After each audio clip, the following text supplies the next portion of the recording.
Bom dia a todos, estamos de volta na programação da RPTV. RPTV Esportes está no ar hoje, dia 17 de abril de 2018. O programa de hoje está imperdível. Nós vamos trazer o complemento da primeira rodada do Campeonato Brasileiro. Foram a campo duas equipes paulistas, o São Paulo e o Palmeiras. Nós vamos trazer para você aqui os comentários desses dois jogos que concluíram a primeira rodada do Campeonato Brasileiro 2018. E nos nossos estúdios hoje nós estamos recebendo duas figuras, dois personagens ilustres do esporte regional. Do meu lado direito estão Antônio Edson, grande locutor esportivo, e ao lado dele Fred Smanni, que tem uma carreira brilhante dentro do esporte. Ele vai trazer aqui algumas imagens falando de toda a sua trajetória dentro do futebol. Sejam bem-vindos, Antônio Edson. Posso te chamar de Tunicão? Pode. Antônio Edson, Tunicão, seja muito bem-vindo. Fred Smanni, seja muito bem-vindo também. Muito bem, muito bom dia, quase boa tarde, né? Um abraço carinhoso a todos os telespectadores, um abraço, Wellington, muito obrigado pelo convite. Estamos aqui para a gente desenrolar um pouquinho e contar um pouquinho de história. Fred também, muito bom dia. Bom dia, amigos, é um prazer estar com você, adorei o convite. E principalmente ao lado de um amigo de infância, o Tunico, que nós vivemos no futebol desde os primórdios do nosso nascimento. E é um prazer estar com vocês. Olha, no programa de hoje, a gente estava falando ali fora do estúdio, que o maior desafio vai ser o programa terminar em 40 minutos, né? Porque é muita história para contar, né? Tem muita coisa para falar, né, Antônio Edson? É verdade, a gente já está aí com muitos anos nessa lida, como diz aí, né? E a gente conseguiu conviver aí com pessoas maravilhosas. O Fred é um deles, desde os bons tempos do Vasquinho, saudoso Vasquinho, né, Fred? Que a gente tem muita saudade. Foi o começo de tudo, começo do Fred, começo meu como narrador esportivo. E depois o tempo foi passando e nós estamos aí com mais de 40 anos de atividade no rádio esportivo. E o Fred está por aí também, né, seu Fred? Pois é, 40 anos, eu acho que é um pouquinho mais, né? Fala 40 para não arredondar. Não assustar o pessoal. É verdade. Sim, foi muito tempo e os primórdios da conserva, o Vasquinho, depois transformou em AEC, Rio Branco e a sequência da vida é assim, né? E a gente conseguiu, né, conviver todos esses tempos, crescendo com o futebol de Americana, como ele disse, Vasquinho, depois o Rio Branco, o AEC, depois o Rio Branco. E aí a carreira foi se deslanchando, tanto a minha como a dele, e a gente acabou vivendo aí o melhor do futebol nacional e internacional, graças a Deus. Ô Fred, falando desse início de tudo, lá do Vasquinho, você tem uma imagem ali muito legal sua, quando criança, sendo ali o mascote do Vasquinho? Sim, eu tenho uma imagem, você quer que eu mostre? Pode mostrar. E eu era mascote, meu pai era o técnico do Vasco. Levou como mascotinho. E aí eu apareci como goleiro, meu pai foi goleiro do Rio Branco, nos anos 40, 50, e aí eu me transformei, o mascote era goleiro também. Então, foi um desfile que foi realizado aqui em Americana em 1958. Portanto, tiramos essa foto e eu trouxe para vocês ali o começo da minha carreira.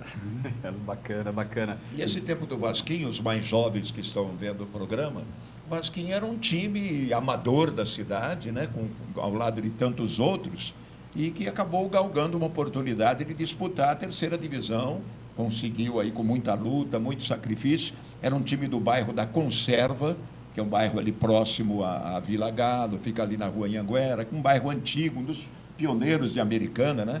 Tem esse nome de Conserva em virtude de muitos funcionários da Companhia Paulista de Estrada de Ferro, que trabalhavam na conservação da ferrovia. Por isso o bairro, esse nome, né? Muita gente falava, por que Conserva? Que nome esquisito. Mas era um bairro que reunia os conservadores que mantinha os trilhos, a FEPASA naquela época era a Companhia Paulista. Então esse bairro, e o Vasquinho nasceu ali.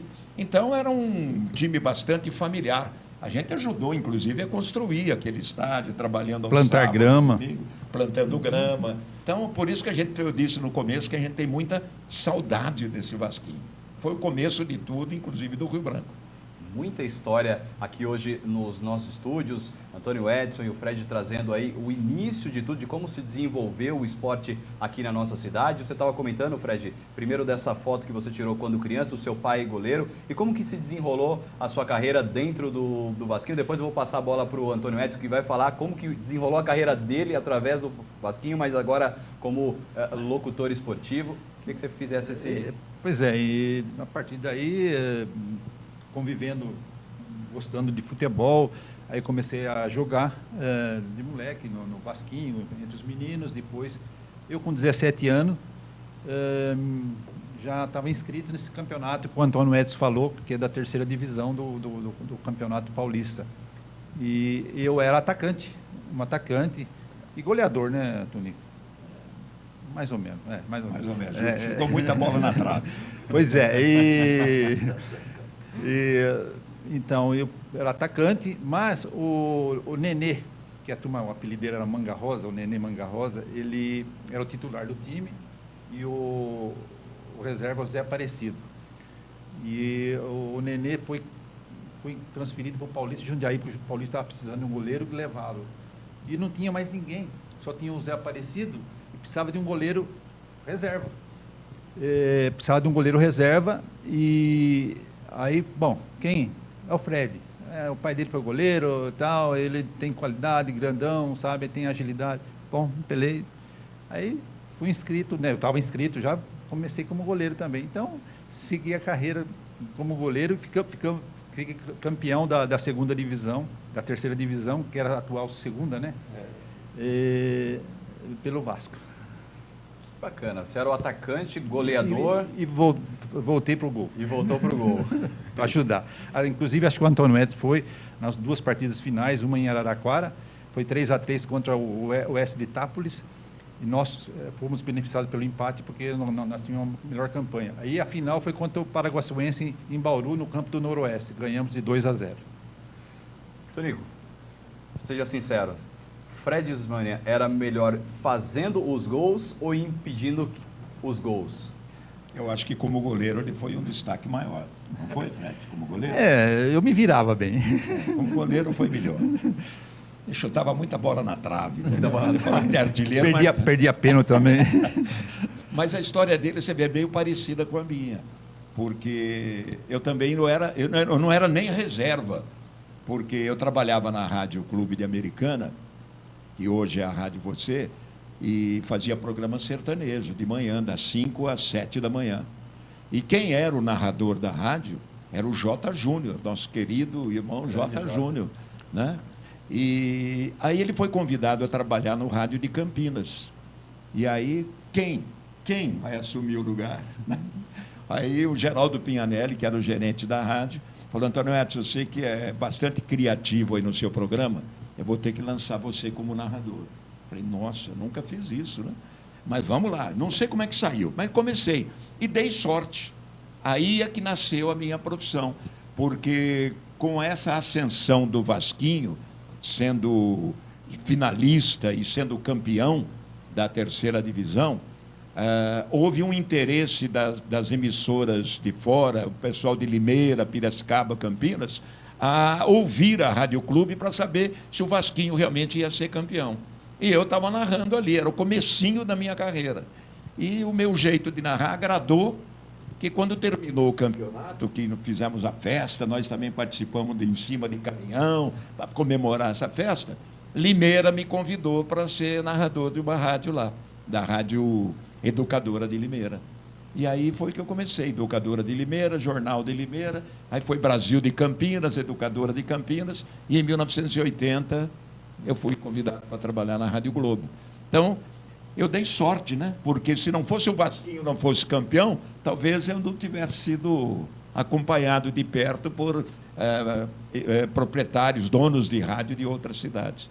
Porque aquele tempo a Americana era uma cidade pequena, de 35, 40 mil habitantes no máximo.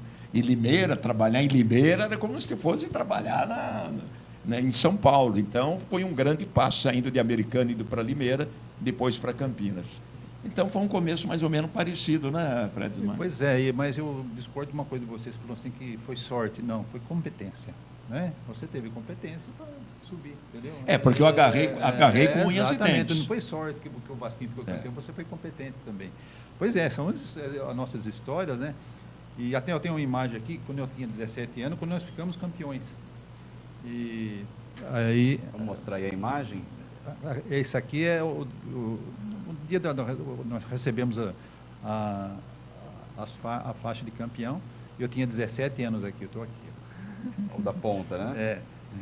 Então, é o maior. É o da ponta, o maior. O do meio é o zagueiro e o outro é o Nene Mobilon, que era o atacante também. Nessa foto aí vocês foram os campeões. Inclusive o 15 de Piracicaba, que tinha Piau, Chicão, Ademir Gonçalves, veio colocar a faixa na gente aqui no estádio do Vitória Escuro. Foi em 68, por isso que eu falei para você, as contas, 40 anos, é um pouquinho mais, hein? 50, quase 50. Já está caminhando para os 50 anos já. Então, e eu tenho a outra foto aqui, só para completar, é o time do Vasco que ficou campeão, né? Esse é o time do Vasco que ficou campeão. E aí no ano de... Aqui foi em 68. 68. 68. E você está lá no canto, né? Eu sou aqui, o primeiro aqui. Primeiro, o goleiro aqui. No canto esquerdo da televisão, para quem está assistindo. Isso. Então, esse pessoal antigo, né? Cruzo com alguns às vezes, sabe? Às vezes a gente por telefone, por WhatsApp, mas muitos deles já está no Cilinho falando, no segundo andar. E essa evolução do Vasquinho até se tornar o Rio Branco, queria que você comentasse um pouco sobre essa evolução e também a tua participação nesse processo. Bom, o Vasco, como o Tonico falou, é um time de bairro, ficou profissional, disputou, ficou campeão, mas ele não tinha o apoio da cidade, era muito pequeno, né, Tonico? Não é pequeno, porque é o time de bairro, é o Vasquinho, é o Vasquinho. Bom, aí chegou um ponto que eles reuniram, os diretores, e falaram, vamos colocar o nome de Americana. Quem sabe o nome do AEC, Americana Esporte Clube, o pessoal dá mais assistência, os torcedores comparecem mais. E, em vez de disputar os jogos, disputou 2 campeonatos no Vitória Escuro. Nós fomos disputar no Décio Vita, no Rio Brancão. E, inclusive, tem uma foto aqui para mostrar o dia do primeiro jogo que nós fizemos. Ganhamos do Taubaté de 2-0. Então, eu já estava formado em Educação Física, eu era preparador físico. Então, eu comecei em 75 como preparador físico do AEC. Inclusive, continuei joguei no AEC como goleiro, continuei. Mas eu vi que eu ia ser mais um goleiro, nada de especial. Então, eu já estava fazendo a faculdade de Educação Física, me formei e já fui contratado para ser o preparador físico. E aí eu fiquei uma vida toda aqui, né? Uma temporada mais longa. Foi. Frente. E depois o AEC veio a se tornar... Em 1979, o AEC também não tinha condições financeiras para continuar. E eles fizeram, o Rio Branco pegou título, pegou assim, entraram em acordo, pegou a vaga, né? A vaga, né? Que tinha na federação e passou a ser Rio Branco em 1979. Porque o Rio Branco estava parado desde 1923. O Rio Branco encerrou suas atividades. Então, se quisesse voltar ao futebol profissional, teria que começar lá da 4ª, 5ª divisão, né? Isso. Então não havia tanto interesse. Como a AEC já estava na divisão intermediária na época, intermediária. Na intermediária, que era abaixo já do grupo de elite, o Rio Branco pegou essa vaga, foi aí que renasceu o time do Rio Branco de novo para o futebol profissional. E vocês dois que têm uma história brilhante dentro do esporte, não só de Americana, mas de toda a região, do estado, do nosso país. Como que vocês enxergam esse momento que está vivendo o Rio Branco de Americana? Esse ano nós tivemos queda de 3 clubes extremamente tradicionais no esporte paulista, que foi o Rio Branco, o União Barbarense e o Mojimirim, que até pouco tempo atrás estava disputando a primeira divisão do Campeonato Paulista. Eu queria que vocês dissessem como que vocês enxergam esse momento que está vivendo o Rio Branco de Americana. Pode falar, senhor. É triste, porque nossas raízes de Americana, eu principalmente, que quando o Rio Branco subiu da intermediária, eu era o preparador físico em 1990, até tem uma foto aqui mostrando, enfim, acho que foi a equipe do interior, uma das equipes do interior que mais ficaram na primeira divisão, na divisão especial, por acho que 16, 17 anos. Depois caiu um, voltou daí 2 anos e tal, mas foi uma equipe tradicional que, inclusive, que vinham Palmeiras, São Paulo, Santos, os clássicos dos grandes times do futebol, e a gente ganhava deles aqui, lembra, Tonico? Então, quer dizer, é triste, foi caindo, inclusive esse ano aqui foi o último degrau, né? A 4ª divisão, que praticamente a 4ª divisão é complicado, não dá nem para analisar, porque a gente nem acompanha a 4ª divisão dos outros times. Então, como União São João de Araras, que ele falou, e também fechou as portas, Mojimirim, uma judiação, era clássico, Rio Branco e Mojimirim aqui, era clássico, inclusive teve um jogo, nós ganhamos de 4-1 aqui do Mojimirim, isso é um jogo histórico, você se lembra, né, Tonico? Rivaldo, Valber, Leto jogavam no Mojimirim. Um timaço, né? Um timaço, tanto é que o Rivaldo depois se transformou no melhor jogador do mundo. Eles começaram no Mogi, vieram de fora, e o Mogi montou um timaço com o Vadão como técnico, e aí nós ganhamos aqui de 4-1 deles, aqui foi um espetáculo, foi em 1992. E aí? O meu pensamento é complicado, porque se eu disser aqui aquilo que eu penso, muita gente vai me criticar.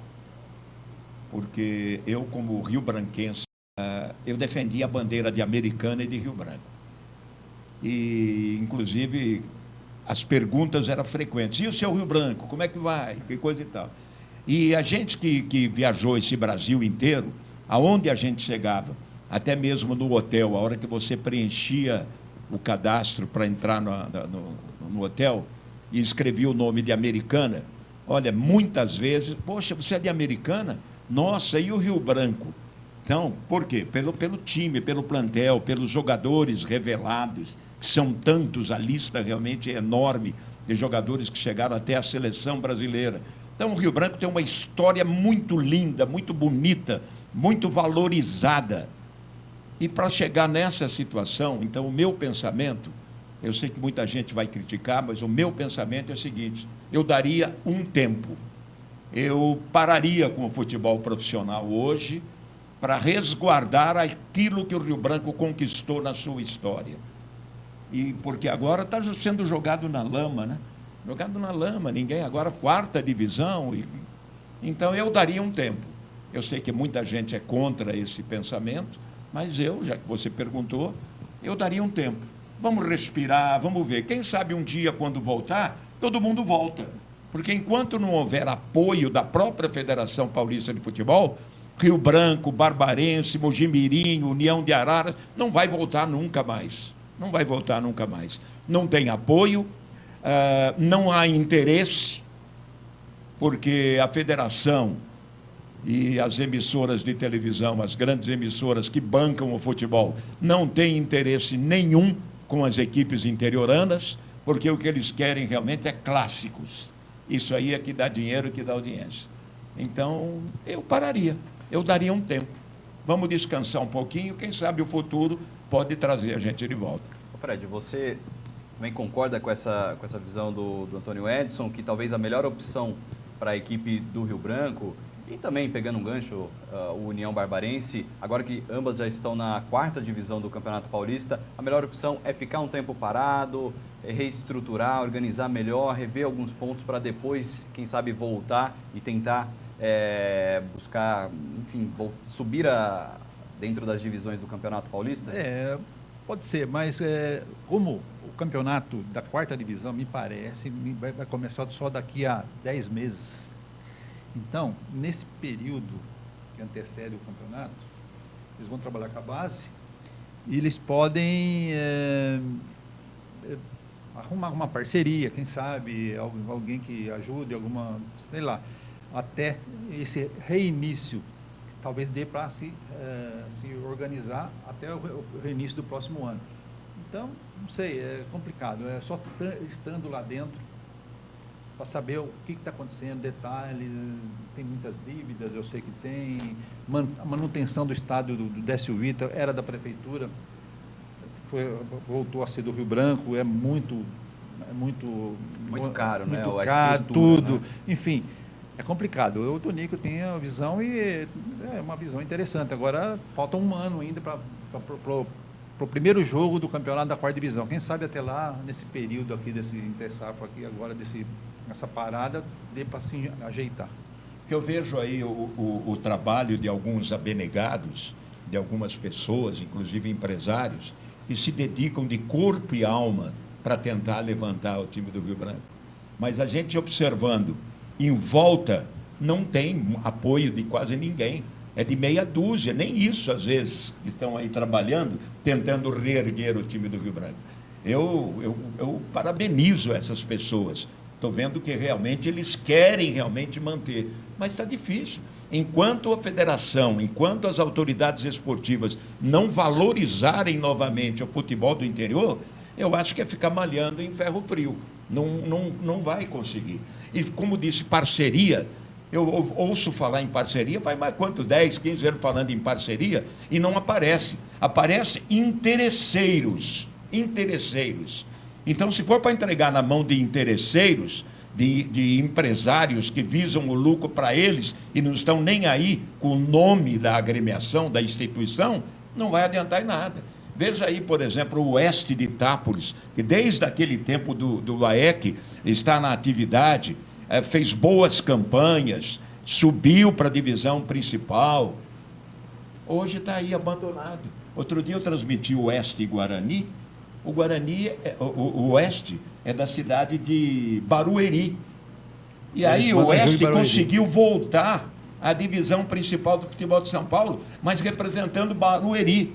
E aquele povo da cidade de Itápolis, que há muitos anos vem lutando e tentando sustentar e torcer, morrendo do coração por causa do Oeste. Será que eles comemoraram ou eles estão tristes? Porque o Oeste hoje já não é mais da cidade raiz, que é a cidade de Itápolis. Por quê? Está na mão do empresário. O empresário leva o time para qualquer lugar. É interesse só. Então, se for para o Rio Branco viver na mão de interesseiros, eu prefiro que ele descanse em paz. Nós tivemos até aqui na nossa cidade um caso muito semelhante com o Guaratinguetá, que veio para a cidade, ficou uma temporada e quando voltou para lá, a torcida já não abraçou mais a equipe, né?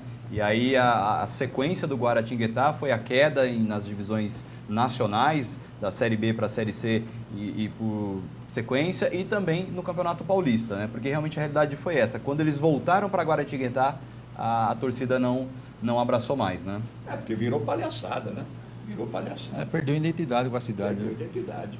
Realmente, aí o Rio Branco de Americana, que tem uma história maravilhosa, como foi destacada aqui pelos dois, uma história de grandes craques que passaram pelo clube. Eu me lembro na época de categoria de base, né, jogando pelo Rio Branco, não só a questão de sempre fazer frente aos clubes da capital, mas também de ir ao estádio acompanhar os jogos, sempre nos jogos do Campeonato Paulista, o estádio lotado, e nos demais jogos também da competição, sempre muitas pessoas acompanhando. E isso é de um valor muito grande para a cidade, né? Isso fortalece não apenas o clube em si, que está ali tendo a estrutura, mas a cidade de uma forma geral. É muito gostoso você ir com a sua família, com seu pai no estádio, ver um jogo. Realmente movimenta toda uma estrutura, né? E tem a torcida, né? A torcida do Tigre, por exemplo, que ainda se dedica de corpo e alma empurrando o time, né? Tem uma torcida, inclusive, bem fanática. Bem fanática, dedicada, que viaja, que vai, que fazem festas para acompanhar o Tigre, para arrecadar dinheiro e tal. Mas vai chegar aonde? Pois eles eu tenho certeza que não entendem isso que eu estou querendo passar, entendeu? Inclusive, lembrando, né, ele está enaltecendo os grandes craques. Aqui passou Souza. Se for enumerar, eu vou ficar aqui até amanhã. Marcelinho Paraíba, Mineiro, Mineiro, São Paulo, Marcos Assunção, Marco Flávio Senna, Conceição. Marco Conceição, Senna, Macedo, campeão enfim. mundial. Pelo amor de Deus, é muito craque, quer dizer, eles são... Recentemente, Thiago Ribeiro, que também jogou no Sim, sim. Santos, no Cruzeiro. Então, são histórias, inclusive, que... É uma história que não pode se apagar, né? Exatamente, Entendeu? exatamente. Que o Rio Branco consiga se reerguer, voltar para as primeiras divisões, que é o seu lugar pela história, pela tradição. O papo está muito bom, mas eu preciso fazer um rápido intervalo. Fica comigo aí, que daqui a pouco nós estamos de volta aqui no RPTV Esporte.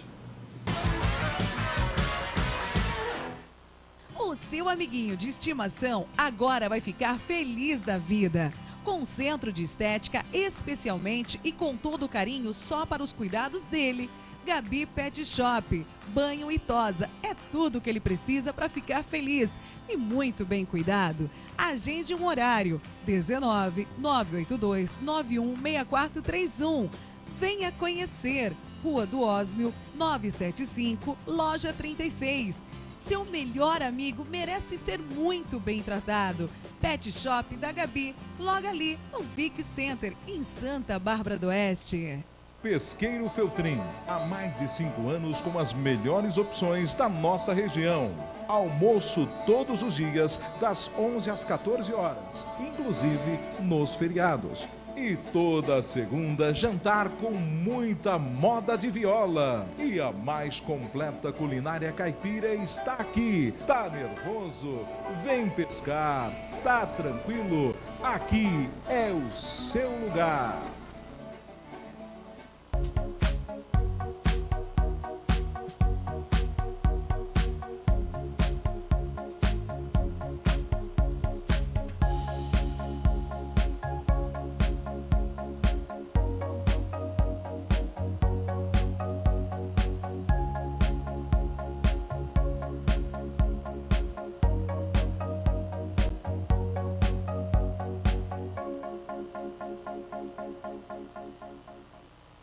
SC Design, empresa sólida no mercado, é reconhecida pelos clientes pela qualidade, uma das melhores do ramo, industrialização dos mais lindos móveis para todos os ambientes e atuando também na distribuição de materiais. Orçamento sem compromisso. Rua do Raion, 86, Jardim Esmeralda, Santa Bárbara do Oeste. Telefone 3626-1413, 3457-2028. SC Design. RPTV Esportes está de volta. Nós vamos dar sequência aqui na programação, falando dos jogos de ontem, que completaram a primeira rodada do Campeonato Brasileiro. Nós tivemos 2 jogos, 2 paulistas entrando em campo. O São Paulo, jogando em casa, venceu a equipe do Paraná por 1-0. São Paulo que entrou com um time mesclado nesse jogo contra a equipe do Paraná, que está voltando à elite do futebol nacional, e ganhou pelo placar mínimo. E o outro jogo, lá no Rio de Janeiro, no Engenhão, o Botafogo recebeu a equipe do Palmeiras e o jogo ficou em 1-1, empate. O Palmeiras ainda saiu na frente, abriu o placar com o Guerra, porém, em mais uma falha da sua zaga, acabou cedendo o empate, voltou do Rio de Janeiro, ou volta do Rio de Janeiro, com apenas 1 ponto no Campeonato Brasileiro. E você, Fred, que teve uma passagem marcante lá pelo Palmeiras, né? Queria que você comentasse um pouco sobre o seu trabalho na equipe do Palmeiras. Pois é, em 2001, eu saí do Rio Branco. Eu tive uma passagem no União Arbarense também, né? Foi o melhor campeonato em 99, o melhor time do interior.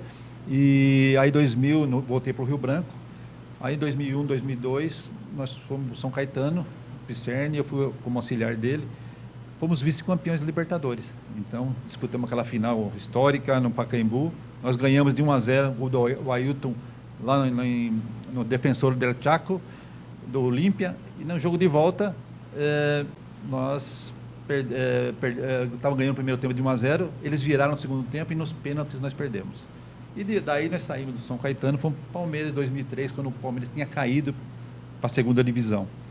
E aí nós fizemos uma campanha, ficamos campeões, né? Campeões da segunda divisão e subimos voltamos para a elite do futebol nacional, com o Palmeiras. E como que você analisa esse momento que o Palmeiras está vivendo, semelhante à década de 90, em que houve um forte investimento da Parmalat, hoje agora tem o investimento da Crefisa, que reformulou toda a estrutura física do Palmeiras e tem investido também na compra de atletas. Como que você enxerga esse momento do Palmeiras? É interessante destacar que, às vezes, monta-se, né, Tonico, grandes times, grandes nomes, e não encaixa. Como eu falei anteriormente, em 2002 o São Caetano era um time básico, mas bem encaixadinho. Não tinha nenhuma estrela. Ficamos vice-campeões da Libertadores, quer dizer, por circunstâncias perdemos nos penais. Agora, o Palmeiras está com grande equipe, grandes jogadores de bom nível. Interessante o time, mas não está encaixando, né? Não encaixou ainda nos jogos. Perdeu, empatou, fez bom jogo, mas não está ganhando. Mas eu creio que vai dar certo. Tanto é que o Roger, eu gosto muito dele como técnico. Ele foi meu jogador. Eu fui o preparador físico dele no São Caetano, numa época. Ele teve uma passagem. Então, eu confio nele. E desde a época de jogador, ele já tinha uma visão Sim. estratégica, já dava pinta de que seria um bom treinador? Educadíssimo, um cara que tem uma postura muito boa. Quer dizer, você nota que ele seria um treinador, um cara que ia ter sucesso. Porque ele tem uma boa postura dentro de campo e fora de campo. E aí você teve a passagem pelo São Caetano, foi para o Palmeiras e depois você estava comentando que também foi para o Atlético Paranaense junto com o Jair Pisserni. Atlético Mineiro. Atlético Mineiro, ficamos num campeonato no Atlético Mineiro. Também passamos pelo Bahia, pelo Brasilense, Gama, enfim, muitas equipes, mas eu e o Pisserni sempre fizemos uma parceria, ficamos 15 anos juntos trabalhando. Que bacana. Antônio Edson, e nesse campeonato brasileiro da Série A, o que esperar? Quem que é o teu favorito para ser o campeão desse ano? Olha, Wellington, é muito difícil a gente dizer favorito, porque ainda tem mais 37 rodadas, né? É complicado, porque o mundo dá volta, tem aquela equipe que vai crescer, outras vão cair. Mas com relação ao Palmeiras, eu até fazer uma pergunta para ele, que eu não sou técnico, ele é técnico. Eu entendo, o Fred, que hoje não encaixar ou encaixar depende muito da cabeça do jogador. Que hoje eu acho que se joga mais com a cabeça, com a inteligência, do que com os pés. Que com os pés acho que todo mundo joga um pouquinho. Agora, se não tiver cabeça para entender a filosofia do treinador, aí é que não encaixa. É mais ou menos por aí? Sim, você tem razão. Agora, a cabeça do jogador pesa muito nas suas decisões. Agora, é importante a humildade, que o jogador tem que passar e ter assim, muita dedicação, muito empenho. Às vezes, alguns jogadores, nem todos, mas eles estão aqui, mas estão pensando já, se eu fizer uma boa campanha, eu vou para a Europa, Então, eles não estão focados no time. Então, é isso que eu falo, não encaixa, tem que encaixar vários setores, na parte mental, parte física, parte técnica, tática. Que o futebol vive de 4 itens, né? Que é a parte física, técnica, tática e psicológica. Se uma delas falhar, agora a principal é a cabeça, que nem você falou, é a psicológica. Se a cabeça estiver boa, encaixa. Psicologicamente e inteligentemente, né? Porque eu mando você fazer um trabalho dentro de campo, você não consegue, não adianta você insistir. Então, hoje é tudo isso mesmo. Eu acho que você tem razão. A parte da humildade também faz parte do... Se ele não for humilde de querer aprender com quem está lhe passando as informações, ele não vai chegar a lugar nenhum. E outro detalhe, só para finalizar esse assunto, é que está todo mundo jogando aqui, mas com o pensamento lá. Não veste a camisa, né? Quando você não veste a camisa, não vai nem...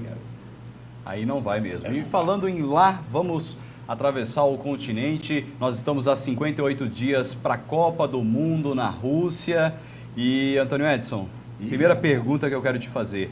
Quantas Copas do Mundo você tem no seu currículo transmitidas? Eu transmiti 9 Copas do Mundo, desde a primeira de 1982 até a última, agora em 2014, aqui no Brasil. Só um pouquinho de Copas, né? 9 Copas é um bom currículo, né? Dá para poucos anos. Dá para a gente contar um pouquinho de história e viver toda essa experiência.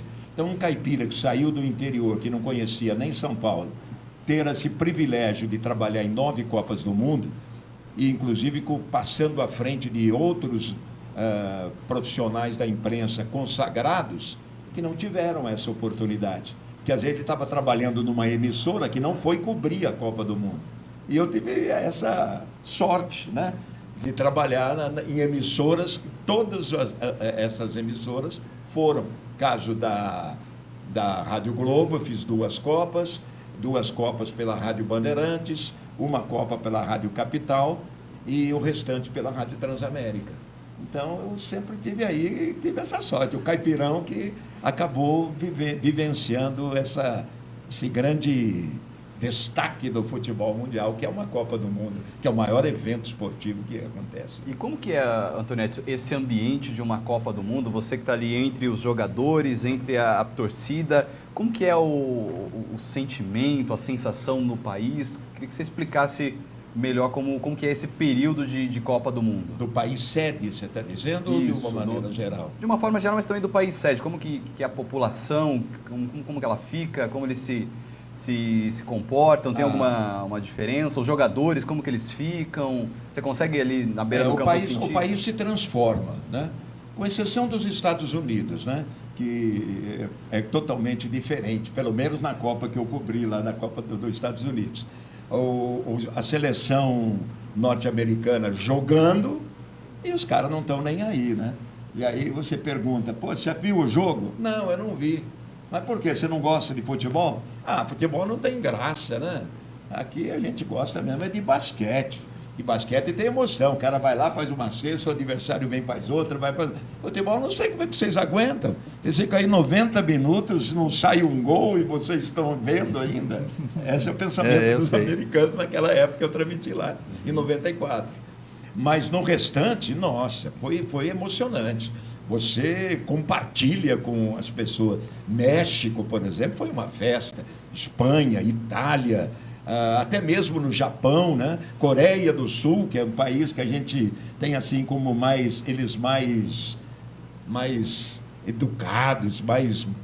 Não, finos. Se transformaram, vibravam. A gente, depois do jogo, ou durante a semana, ia nos restaurantes, eles estavam em festa, vinha falar com a gente, entendeu? Oferecia, vamos tomar chopp com a gente, vivendo realmente o clima. Né? Mas os Estados Unidos foi diferente, completamente diferente. E eles querem fazer outra Copa lá, né? Agora em parceria com o Canadá, né? Então vamos brigar por isso aí. Fred, e o que esperar dessa Copa do Mundo? Qual a sua expectativa para a Rússia 2018? Eu acho que o Brasil está bem, tá? Em termos de futebol, o Brasil está muito bem, estou confiante, logicamente tem outras grandes equipes. E eu tive um período de quase 2 meses em Moscou, fazendo um curso de fisiologia, excelente a organização deles, quer dizer, vai ser maravilhosa a Copa da Rússia e esperamos que o Brasil e o Tite nos dê pelo menos mais uma final. Consiga trazer o caneco. Arrisca 3 favoritos aí, Fred. Brasil, Alemanha, Inglaterra. Dos 3. Eu tenho o Brasil, eu acho que o Brasil vai ganhar essa Copa. Temos a Alemanha, a Espanha, Portugal deve crescer um pouquinho, não sei se vai dar trabalho. Temos aí a Croácia, que dá trabalho sempre. Agora, eu tinha na minha relação a Argentina, mas estou começando a querer apagar a Argentina. Acho que esse ano não dá para... Eu acho que a Inglaterra vai fazer um bom campeonato. Mas eu acho que o favorito para brigar mesmo, a final, vai ser Brasil e Alemanha. Brasil e Alemanha, os 2 grandes favoritos para essa Copa, então. Meu pensamento. O chute dos 2. Tomara que dê certo. Pessoal, como eu falei no começo, acho que 40 minutos para esse bate-papo aqui é só o primeiro tempo, né? Precisaria do segundo tempo. E prorrogação. E prorrogação. Ida e volta. O programa RPTV Esportes está chegando ao fim. Um papo muito bacana com essas 2 grandes personalidades do esporte regional. Muito obrigado, Tunicão, pela presença. Muito obrigado, Fred, pela participação do nosso programa e por ter aceito o nosso convite, né? Estamos sempre à disposição, sempre à vontade. O Wellington, parabéns pelo seu programa, muito gostoso de participar, né? Maravilhoso. E assim que a gente tiver a oportunidade, estaremos de volta, se Deus quiser. Muito obrigado pelo convite, é um prazer ter estado com vocês aqui. Pessoal, o programa está chegando ao fim. Amanhã nós estaremos aqui de volta, quarta-feira, nós vamos estar trazendo os jogos que vão acontecer no meio da rodada, por isso anota aí na sua agenda, amanhã a partir das 11h20, RPTV Esportes aqui no canal 8 da NET. Até amanhã.